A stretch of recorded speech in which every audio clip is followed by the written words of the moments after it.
now they know it's for the name, the legacy. I'm going to share something with you that might put me in a very negative light, yeah. Relationships are not my forte. See if someone grabbed up my wife or something, completely different ballgame. I'll walk away from it, and this has been like a therapy session.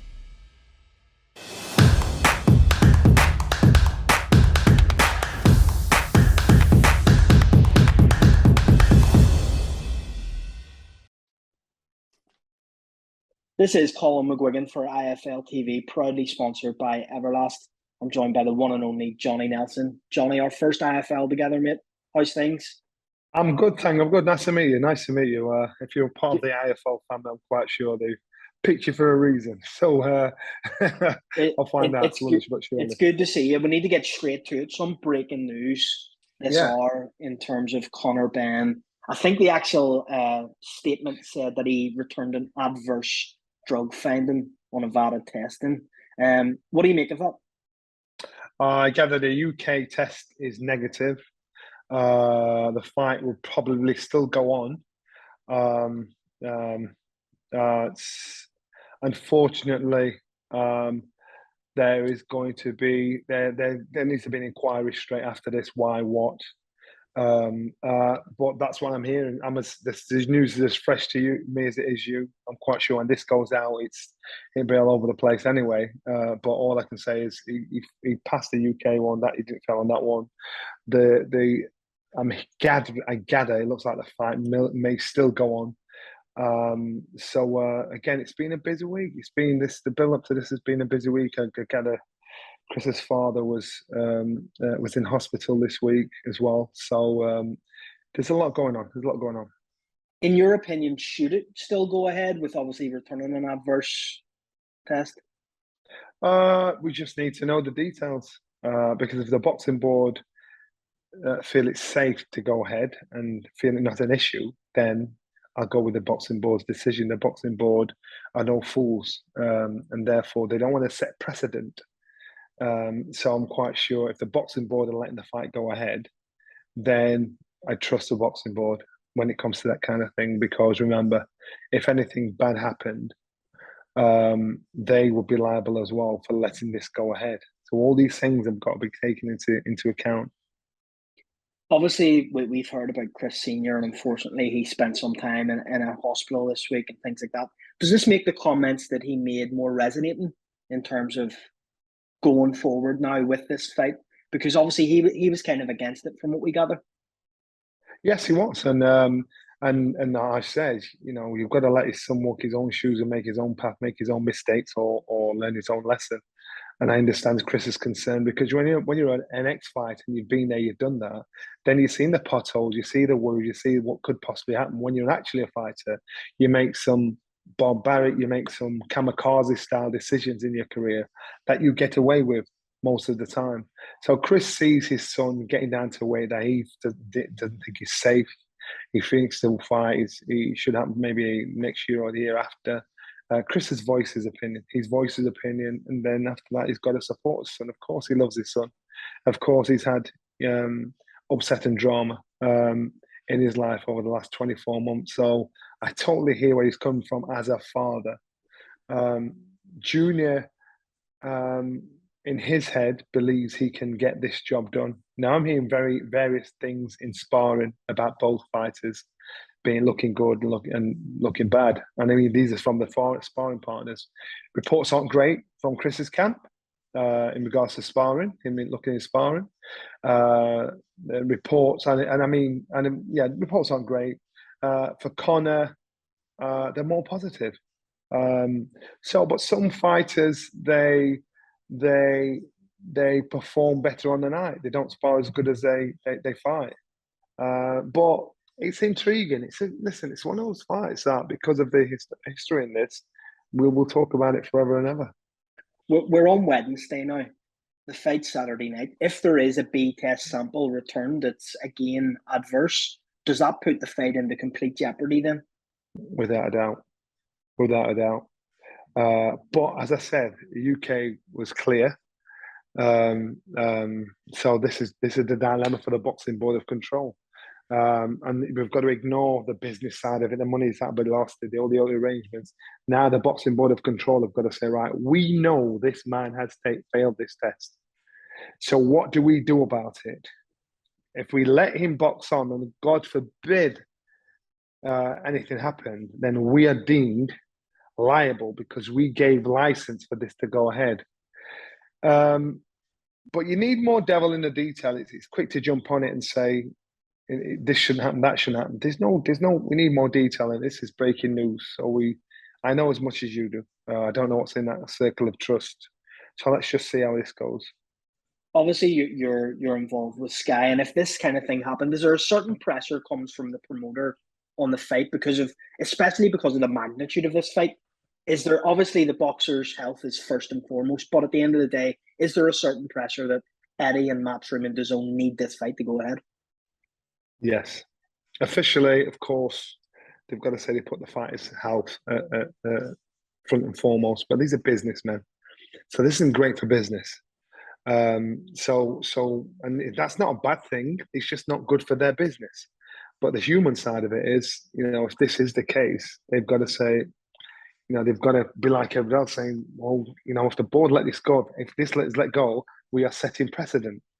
And again, if Chris's Senior's words come to fruition, and God forbid something happened, then what would happen is, again, it's a board and everybody would be panicking, thinking, oh my goodness, what have we done? Obviously, moving away from the adverse findings, forget about that for a second. How do you actually see this fight going if it does go ahead? It's all down to the weight, and I've said it from day dot. I actually didn't think the fight had happened, but it's all down to the weight, and the weight is this.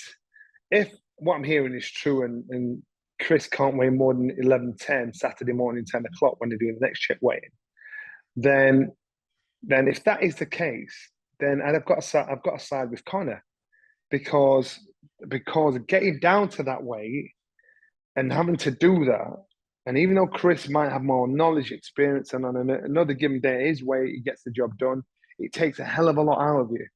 So getting down to that weight is a big issue. And that can determine how this fight falls. Or Chris could say, I can't do the weight, man. I'll pay £100,000 fine for each pound I'm on. I don't know, but the fight will, if they get that far and we get past this drug situation, no matter what Chris comes in at, the fight's happening. No matter what it comes in at, regardless of the backlash, you weigh this, that, and the other, the fight's happening. Will Chris be comfortable doing something like that after you've seen him with all the burgers and all the steak and everything, and saying he does it himself? Is it egg in his face? He still gets paid a shed load of dough. I don't know, but what I'm saying is, regardless of the drug thing, if Chris even comes in overweight, the fight's still happening. He ain't cancelling that thing. Do you think the rehydration clause is completely out the window now because of this fresh news coming out? No. Why would it be? Because there's two different issues here. One's failed a drug test. Is it performing enhancing drug? But he's got something in his system that's not allowed. So it's down to the board to then say, look, rules are rules, or that they fall to the pressure and let it slide. But if they do that, they are setting themselves up for a big fall. We know that Chris is a bit of a showman in his approach. We've seen Chris, on the KFC. We've seen him with the chocolate cake. Do you read much into that, or do you think that's mind games? Mind games. Of course it's mind games, because any given time, why would you want to eat a chocolate cake and burgers in front of people on camera and post it out? Mind games. And I'm sure there's a method to his madness. It's not like he's saying, this is all I'm eating all the time. He's saying, well, this is what I can eat. This is what I can do. So he's kind of saying, I can make the weight. We're all the fools that are saying he can't make the weight. He's basically saying, I can make the weight easy. What are you thinking? So only Chris and his camp and his team, that inner circle, know what he's doing, why he's doing. It's been sad to see, obviously, that Eubank Senior has been in hospital and different things like that. Do you still expect him to be there on Saturday night? I do. I do. Do you think he adds to it? Of course, the intrigue. Both Ben's in the corner, both Eubanks in the corner. Of course, it will be. And it'll be an iconic shot as well before this fight when these guys are stood there toe to toe in the ring. Of course, it will be. So we're just got to wait. Just got to wait and see. But I think first and foremost is the health and the mental health of his father, the situation with the failed drug test. Let's just see what decisions are made instead of jumping to any conclusions. You've said as well that you've heard reports of Chris not being great in sparring. With that in mind and him saying the 60% that he keeps on referring to, do you truly believe he'll only come in at 60% for this fight? Nah. When you go into a fight, you're going to win. He's not going to get up Tuesday morning and say, you know what, I run yesterday morning. I ain't going to run this morning or tomorrow morning. I'm only going to give it 60%, so I'm cool. You don't approach a fight like that. You say these things to undermine, belittle, embarrass, or aggravate your opponent. He's not an idiot.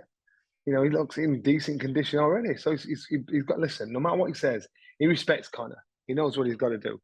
And he feels comfortable to put his neck on the line to say, this kid can't beat me. If he beats me, I quit. We've seen a massive build-up for this fight in the UK. It's really gathered the imagination of just the average Joe on the street now wants to watch this fight. How many pay-per-view buys do you think this does? You know what? I think you find out, you probably have an indication Friday at the weigh-in.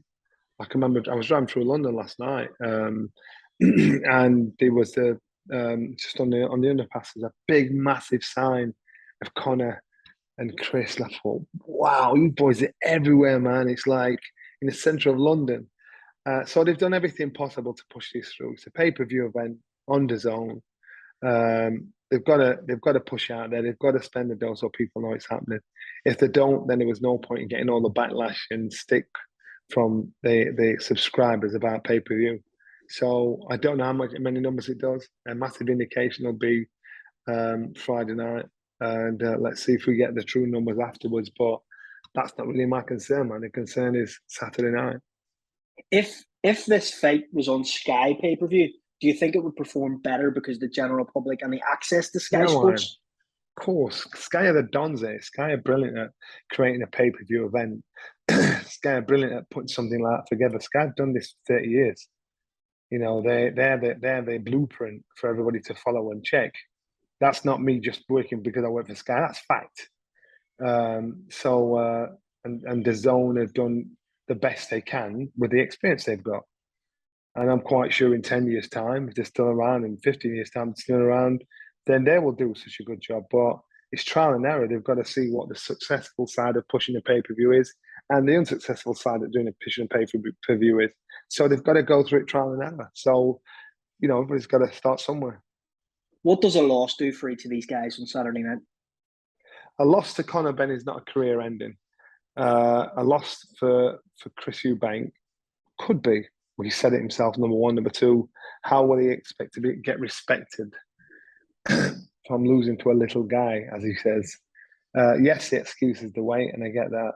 But then I think it'll be hard for him to play that villain if he's been turned over by... Step up.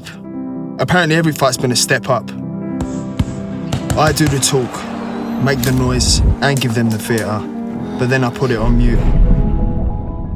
I have always been seen in the wake, but it's time they've woken up.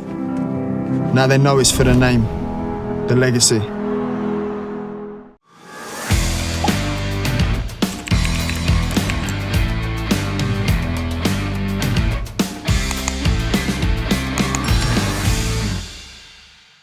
I'm going to share something with you that might put me in a very negative light, yeah. Relationships are not my forte. See if someone grabbed up my wife or something, completely different ballgame. I'll walk away from it, and this has been like a therapy session.